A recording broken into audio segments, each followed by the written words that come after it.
Hi friends, ஜியோகிராஃபிலேருந்து 10 question பார்க்கலாம். Friends, உங்களுக்கு யூஸ்ஃபுல்லாக இருந்தால் லைக் போடுங்க. அடுத்த வீடியோ போட ஒரு மோட்டிவேஷனாக இருக்கும். ஃபர்ஸ்ட் கொஸ்டின், இந்தியாவின் மைத்ரி ஆராய்ச்சி நிலையம் எந்த கண்டத்தில் உள்ளது?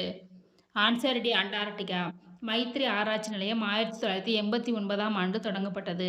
நெக்ஸ்ட் கொஸ்டின், அண்டார்டிகாவில் உள்ள மிகப்பெரிய ஆராய்ச்சி நிலையமான மெக்முர்டோ எந்த நாட்டால் அமைக்கப்பட்டுள்ளது? ஆன்சர் பி, அமெரிக்க ஐக்கிய நாடுகள்.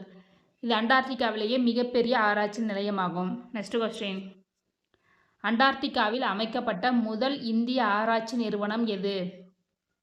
ஆன்சர் சி, தட்சிண கங்கோத்ரி.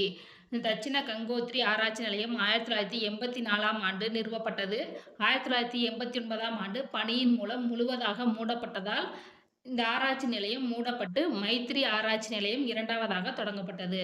நெக்ஸ்ட் கொஸ்டின், ஹமாடா என்று அழைக்கப்படும் பகுதி? ஆன்சர் டி, பாறை மற்றும் கற்களால் உயர்த்தப்பட்ட பீடபூமிகள். நெக்ஸ்ட் கொஸ்டின், சூரியனிலிருந்து வரும் மின்னூட்ட துகள்கள் வளிமண்டலத்தின் எந்த அடுக்கில் உள்ள அணுக்களுடன் வினைபுரிவதால் அரோரா ஏற்படுகிறது? ஆன்சர் டி, மேலடுக்கு. அரோரா என்பது வானத்தில் வான வேடிக்கை போடுவது போன்ற வண்ணங்கள் ஏற்படுத்துவது அரோராவாகும். நெக்ஸ்ட் கொஸ்டின், ஆஸ்திரேலியா உலகின்? ஆன்சர் சி, மிகப்பெரிய தீவு மற்றும் ஒரு மிகச்சிறிய கண்டமாகும்.